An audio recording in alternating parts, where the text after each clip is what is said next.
4. En Canal 4.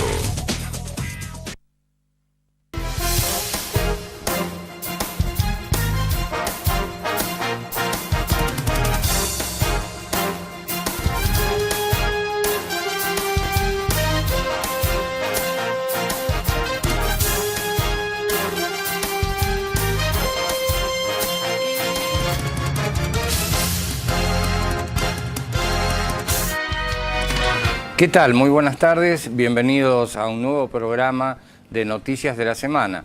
Hoy vamos a tocar 3 temas puramente nacionales y que tienen que ver, están relacionados los 3 con el tema económico y político de la Argentina, que estamos viviendo un tiempo bastante convulsionado.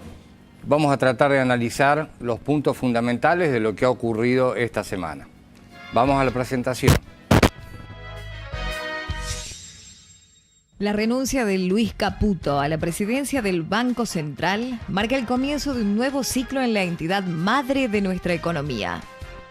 La mayoría del pueblo argentino no quiere volver al pasado, pero el presente lo desanima y el futuro lo asusta. El pasado martes se llevó a cabo con variados resultados la 4ª huelga general del período de gobierno macrista.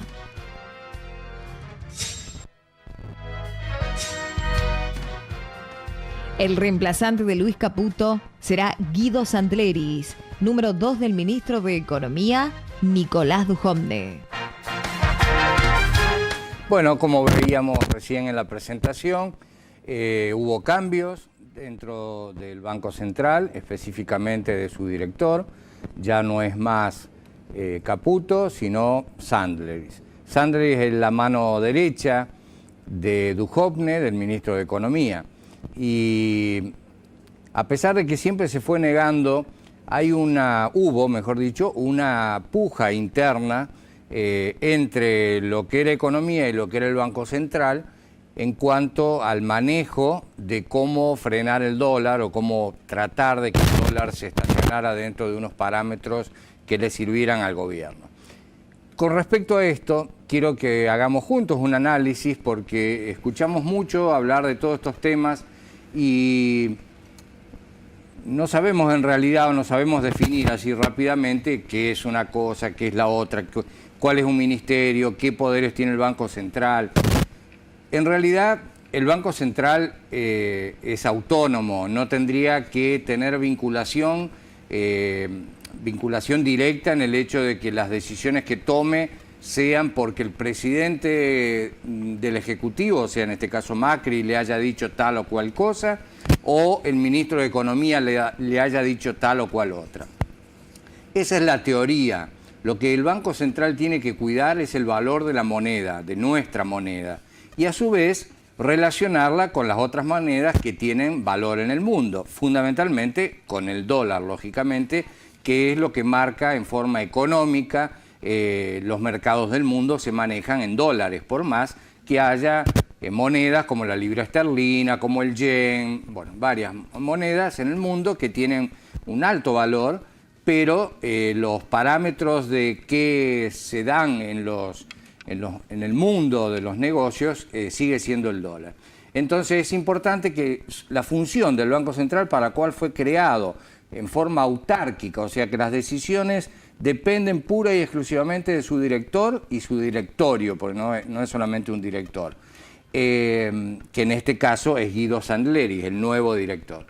Pero en la práctica la relación es otra. En la práctica ha pasado lo que pasó siempre.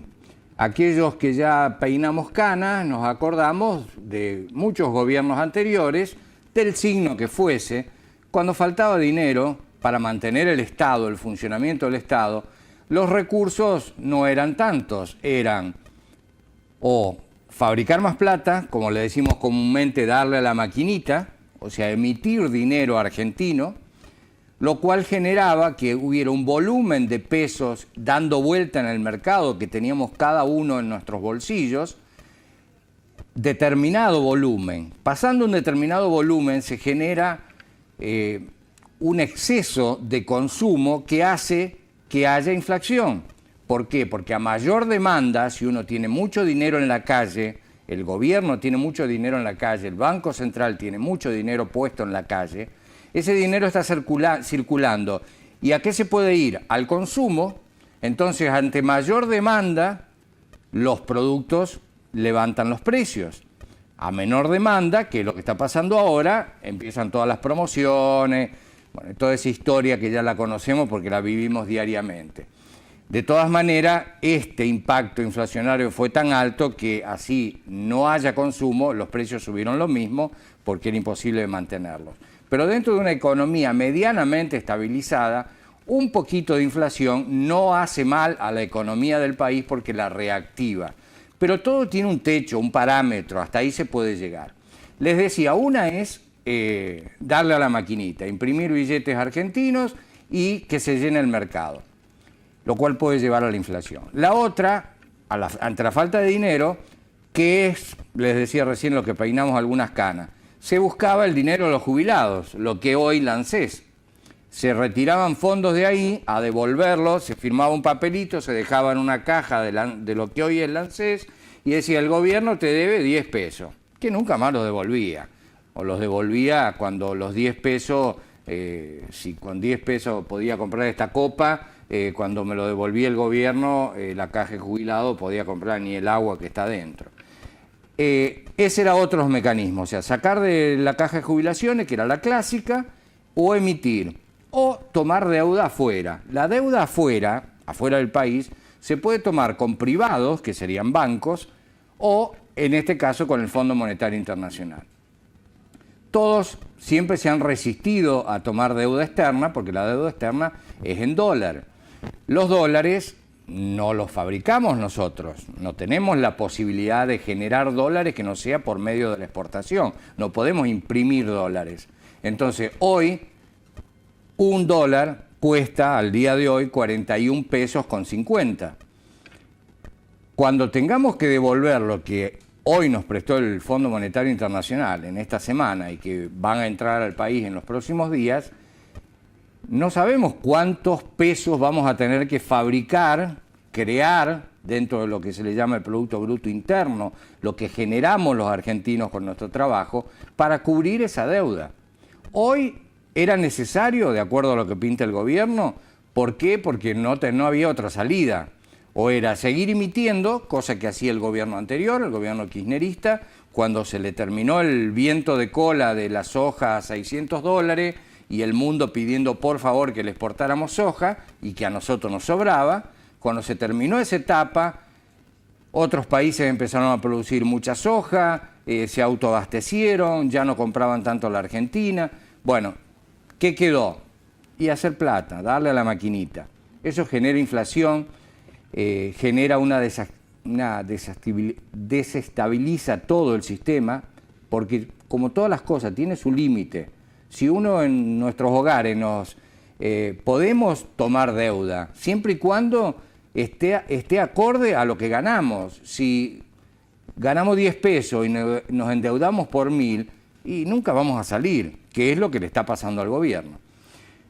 Volviendo al tema del Banco Central, le decía, esas son las 3 formas más conocidas, más usadas de que el gobierno recurra a pedir dinero al Banco Central para que emita. El Banco Central por sí mismo estaría en todo el derecho de decir no emitimos, porque es un ente autárquico, no responde al ministro de Economía ni al presidente de la Nación, cosa que nunca pasó en la realidad. La teoría es esa, pero la realidad no es esa. Le dicen, dame más dinero porque no tengo para pagar los sueldos, dame más dinero porque hay que hacer obras, reactivar, y el Banco Central sigue emitiendo. Cuando se termina esto, como es este caso, se recurre a los fondos externos.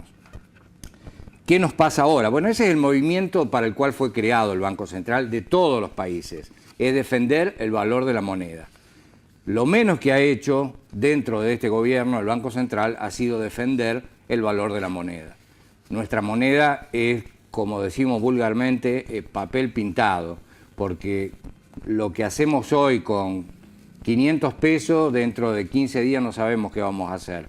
Hace 2 meses atrás cambiar un billete de 500 pesos era, wow, te pago con un billete de 500 pesos. Muchas veces te decían, y no tengo cambio, 3 meses atrás. Ahora un billete de 500 pesos, anda al kiosco a comprar una gaseosa, algo, porque ha perdido tanto valor. Nos quedamos con las figuritas lindas de los yaguareté, de las gaviotas, de las ballenas, pero el valor del billete en sí, el de 1000 que lo vemos ahí una vez cada tanto. Sin embargo, ante la economía, cómo se ha desarrollado, los valores de la economía y los valores del dólar, ha perdido totalmente vigencia. Les quería hacer un repaso sobre eso, sobre las funciones específicas del Banco Central. ¿Qué pasaba? Economía estaba continuamente, Duhovne, representado por Duhovne, apoyado por Macri, continuamente en disputas con Caputo, que se murmuraban esos encontronazos, pero no salían a la luz y se evidenciaron ahora con la renuncia de Caputo. ¿Por qué? Porque Duhovne quiere aplicar la política que es la que aceptó el Fondo Monetario Internacional. O sea, que el dólar tenga un máximo y un mínimo, como es ahora. Si llega a 44 pesos el dólar por unidad, el Banco Central va a entrar al mercado a vender para tratar de que no lo supere. Y si baja de 34, cosa que sería apoteótico, también tendría que entrar, pero en este caso a comprar para que el peso suba. Pero quieren mantenerlo dentro de esa franja, 34 a 44. Caputo era de otra tendencia. Era de la tendencia de que sea fluctuante, o sea, por medio de oferta y demanda, y que el Banco Central salía al mercado todos los días para nivelarlo. Esta política la heredó de Sturzenegger, este apellido nunca me sale bien, Sturzenegger, que se retiró antes de que entrara Caputo al Banco Central, que también tenía la misma postura. Recordemos algo, todas las personas que estamos hablando, Sturzenegger daba clases en Harvard, no es un improvisado en economía, daba o sigue dando, pero fue profesor en Harvard, de economía por supuesto. El Caputo, cuando entró, parecía que era el Messi y el Maradona juntos de manejar, porque venía de manejar mesas de dinero, bancos, representantes de bancos internacionales, que conocía el mercado como único. Así terminamos. Cuando se fue el primero, el dólar subió a 28 pesos, de 18 a 28. Y cuando se fue ahora Caputo, de 28 a 38, 39 cuando se fue. O sea, 10 pesos por cada cambio de presidente del Banco Central que hemos tenido en estos últimos 2 años. Así terminó el dólar. Ninguna de las políticas que instrumentaron dio el resultado que esperaban. Mientras tanto, todos estos cambios los sufrimos nosotros. O sea, yo me pregunto, ¿hasta qué punto no hay un concepto de mala praxis en la economía? O sea, yo me equivoco en la forma que se equivocaron cualquiera de los antecesores de Sandleris, que es el nuevo, y que vamos a ver qué pasa con el Banco Central. Si yo me equivoco de esa forma, me fundo y no tengo a nadie quien ir a reclamarle, ni me va a venir el gobierno a decirme te vamos a dar un crédito porque te equivocaste. No, me fundo y tendré que empezar a vender medias por la calle. Si un médico se equivoca, que como ser humano que es lo puede hacer, se equivoca en alguno de sus trabajos, en una operación, en lo que sea, están continuamente acosados por mala praxis, por eso están todos asegurados también. Un economista que nos representa a 40 millones de personas comete un acto de mala praxis porque esto evidentemente da para sospechar de que independientemente de que sean fuertes defensores de su política cuando la implementaron, como en el caso de Sturzenegger y el caso de Caputo, los resultados han sido tan pésimos. ¿Y quiénes ganaron con eso? Todos los fondos del exterior que venían a invertir en la Argentina. Pero es verso que vienen a invertir, lo que vienen es a hacer negocios económicos, no ponen un ladrillo, no instalan una fabriquita de 5 personas, se meten en el mercado financiero. En ningún lugar del mundo tienen una tasa, en ningún lugar del mundo, busquen los países más pobres de África, de Asia, ningún lugar del mundo paga una tasa anual del 60% como se está pagando ahora, pesos puestos a plazo fijo. Entonces, ¿qué hacen? Traen dólares, el gobierno necesita dólares, los recibe con los brazos abiertos, pero esos dólares, en vez de construir una fábrica, por ejemplo, o de invertirlo en algo, o de buscar un socio argentino con quien hacer algo, se van a la timba financiera. O sea, los cambian a los dólares por peso, ponen los pesos a plazo fijo, o compran Levax, o letes, lo que le convenga. Cuando les deja de convenir, lo transforman de nuevo en dólares y chao, me voy a mi casa. Y el país así va perdiendo dólares que le entraron genuinamente por exportaciones y no recupera nada de lo que le trajeron porque se lo llevaron todo. Hicieron su negocio financiero y se lo llevaron. Y digo, ¿por qué se llega hasta sospechar?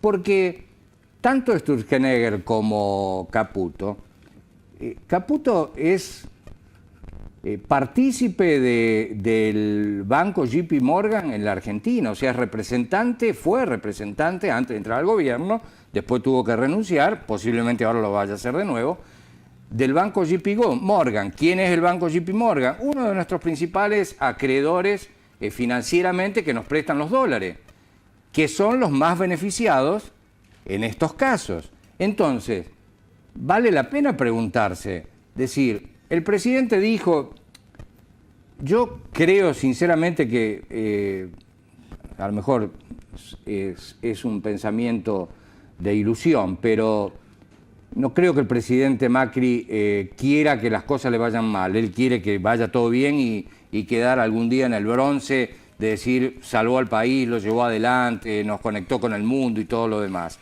Pero evidentemente el resto, que en un momento él dijo, tenemos el mejor equipo de los 50 años, menos mal que teníamos el mejor equipo, pues si llegamos a jugar con la reserva, vamos perdiendo 20-0, si jugábamos con la reserva no sé dónde estaríamos. Disculpen si mi pensamiento y mi forma de expresarme sea muy vehemente o a su vez les transmita desgano o mala onda, como decimos, ¿no? Pero es la realidad. Cuando uno empieza a analizar, no nos detenemos en el simplemente que vamos a la panadería y el pan aumentó 20 pesos el kilo, o lo que sea, o lo que antes hacíamos no lo podíamos hacer más, o que leemos que ahora la gente que está debajo del índice de pobreza ya superó el 27% y hace 4 meses atrás era el 23%. Vamos para peor. Y estamos endeudados, porque por lo menos antes no estábamos endeudados. Ahora estamos endeudados y arriba estamos peor que antes. Bueno, lo que le quería explicar fundamentalmente es cómo funciona el Banco Central. El Banco Central tiene que ser defensor de nuestra moneda. La política que va a implementar Guido Sandleris, que es el nuevo presidente, está de acuerdo con Duhovne y está de acuerdo con lo que nos exige el Fondo Monetario Internacional. Entonces, cuando a veces escuchamos gente normalmente de izquierda que está en contra de este modelo más neoliberal o de derecha, de que estamos en manos de un manejo del Fondo Monetario Internacional en cuanto a la economía, no están tan alejados de eso. O sea, el Fondo, Duhovne y Sandleris ahora pertenecen a un trío que están de acuerdo en cómo se debe manejar la economía de nuestro país de ahora en adelante. Y en base a que nos portemos bien y que la manejemos de esa manera, nos van a seguir dando las cuotas del Fondo Monetario Internacional que ya están comprometidas y que le aseguraría al presidente Macri no tener ningún desfasaje económico hasta el 2020. En cuanto a las cuentas públicas con el exterior, con los bancos y las cuentas públicas de pagar los sueldos y todo demás. Eso no quiere decir que el pueblo vaya a estar mejor. Al contrario, el mismo presidente lo dijo, Vienen épocas, vienen meses de mucha turbulencia. Ese término ya me tiene bastante cansado de escucharlo. Vienen meses donde nos vamos a tener que ajustar el cinto. Los que, como les dije antes, peinamos algunas y muchas canas y nos acordamos de que hay que pasar el invierno de Alzogaray, y todos los que vinieron después y que piden y piden y piden esfuerzo. Ahora, disfrutamos de esos esfuerzos en formas efímeras, 2 años, 3 años de bonanza, y el resto es ponete la bolsa al hombro, cargar nomás de nuevo 50 kilos y seguir la cuesta para arriba, porque es la única, y parece imposible en un país tan rico como este, pero la única que nos queda en este momento es tratar de tener un poco de esperanza y que las cosas se solucionen. Vamos al segundo tema, que tiene mucha relación con este mismo que termino de explicar. Es muy difícil transitar un camino cuando no se sabe hacia dónde vamos, y a su vez sentimos que quienes debieran guiarnos nos sueltan la mano. Bueno, realmente, como les decía recién, lo que les voy a hablar ahora tiene que ver, y el análisis que quiero hacer sobre dentro de las noticias de esta semana, tiene que ver con una continuidad de lo que les explicaba recién, del funcionamiento del Banco Central, del cambio del presidente, de la anuencia del Fondo Monetario Internacional y demás. Ahora estamos en una situación en que ya no hay marcha atrás. O sea, Macri llegó al gobierno con la promesa de poner las cuentas públicas en orden, crear fuentes de trabajo, bajar la inflación y tantas otras cosas. Las fuentes de trabajo no se crearon, hay más desocupados que antes, la tasa de intereses es imposible de tomar. Cualquier emprendimiento de cualquier persona que tenga, no sé, una despensa y quiere hacer un mini mercadito y quiere buscar un apoyo bancario, es imposible. Hoy en día no hay un solo negocio que no sea el financiero que permita tomar un crédito o algo así. El financiero únicamente, si saco un crédito, compro dólares, mañana el dólar se va a 45, los vendo y con la diferencia que hice me quedo con el capital y pago el crédito y saqué una gran diferencia. Que este es un ejemplito, porque eso es un ejemplito de lo que podemos hacer algunos de nosotros. Y es lo que les explicaba recién que hacen las grandes corporaciones cuando tanto se habla de decir vienen a invertir en la Argentina. Seamos vivos una vez por todas, no vivos en la viveza criolla. Seamos conscientes de cuál es el fruto de esto. O sea, ¿será tan difícil poner ciertas pautas? Decís, poner las pautas claras, decir, viene a invertir en la Argentina, bien, bueno, ¿qué va a hacer? Una planta que voy a fabricar plástico, macanudo, le damos el terreno en el parque industrial, lo puede pagar en 25 años, sus tataranietos lo terminarán de pagar, pero instálese ahora, usted me pone 200 empleados, cuando baje de 200 empleados, el terreno ya lo tiene que dejar o pierde la planta, estoy exagerando, pero poner cláusulas que nos beneficien, no que sean inversiones meramente económicas, no son productivas para nadie, simplemente para aquel que trae el dinero y al mes se lo lleva con una tasa que no le pagan en ningún lugar del mundo. Les decía, el presidente Macri, la mayoría de las promesas que hizo no las ha cumplido. 27 de cada 100 ciudadanos, o sea, el 27.3% de nuestra población vive debajo del índice de pobreza y otro tanto, un 12% en la indigencia. La diferencia que marcan pobreza e indigencia tiene que ver con esto. O sea, estar debajo del límite de la pobreza significa que podemos comer, pero no podemos más que eso, más que vivir, comer más o menos, llegar a fin de mes, pagar nuestro alquiler, tener una pequeña mutual y tener un trabajo seguro.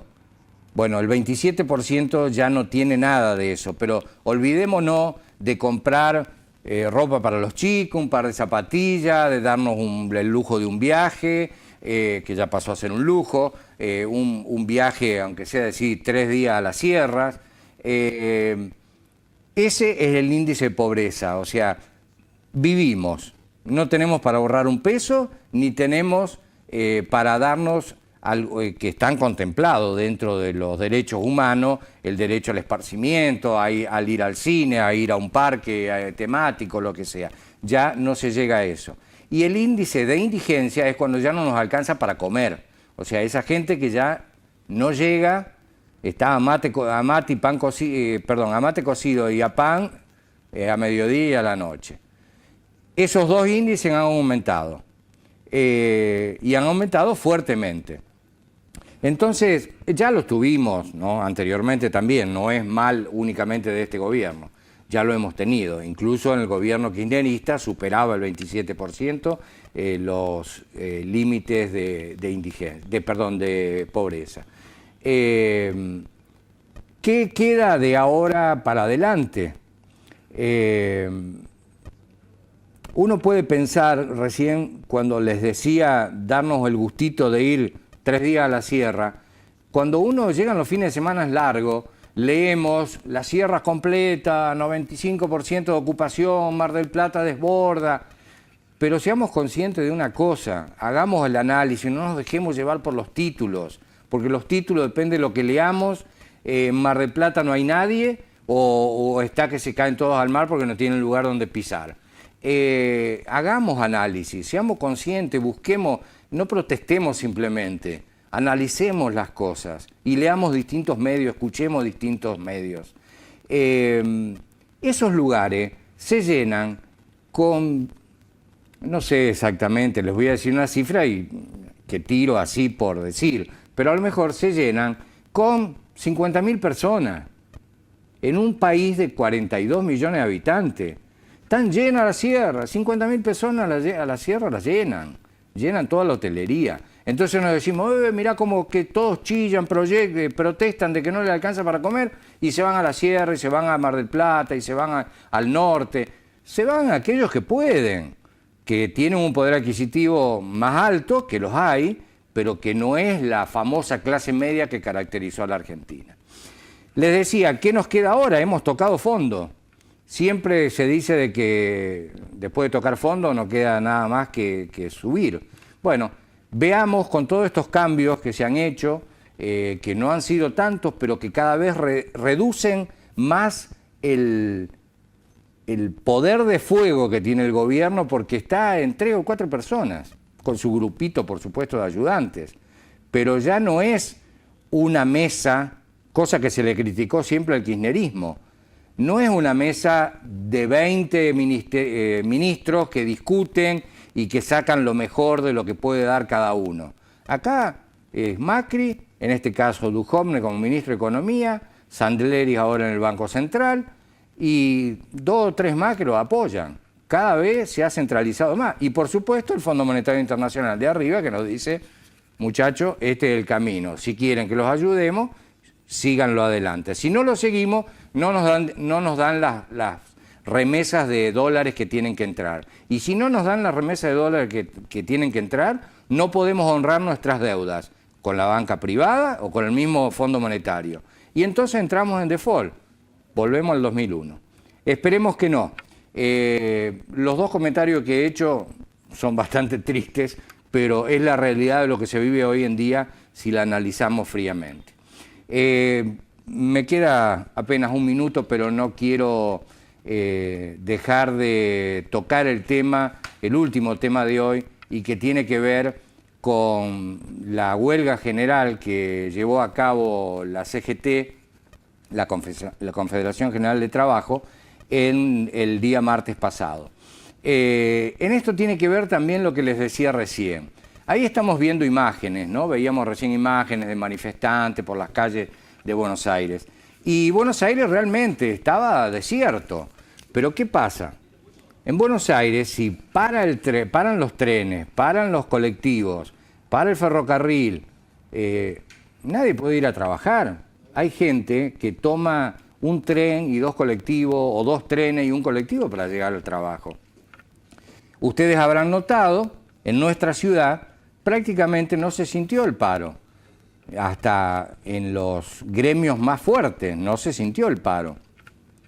Empleados de comercio, por ejemplo, se había adherido a nivel nacional, sin embargo, todos los negocios, todos los comercios estuvieron abiertos y así un montón de empresas.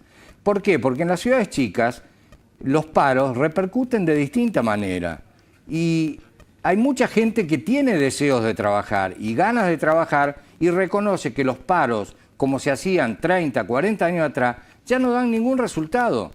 Las organizaciones sindicales tendrán que buscar la forma de recomponerse y de usar nuevas técnicas de reclamo, porque estas no nos llevan a ningún lado más que perder plata todos, los que hacen los paros y las empresas que los sufren. Los únicos que no los vemos tan sufridos son justamente los gremialistas que los llevan a esa instancia. Bueno, ya me he excedido, como es costumbre. Les agradezco su atención y nos veremos el próximo viernes. Esperemos que con algunas noticias un poquito más alentadoras de las que le he analizado hoy. Muchas gracias y hasta el próximo viernes.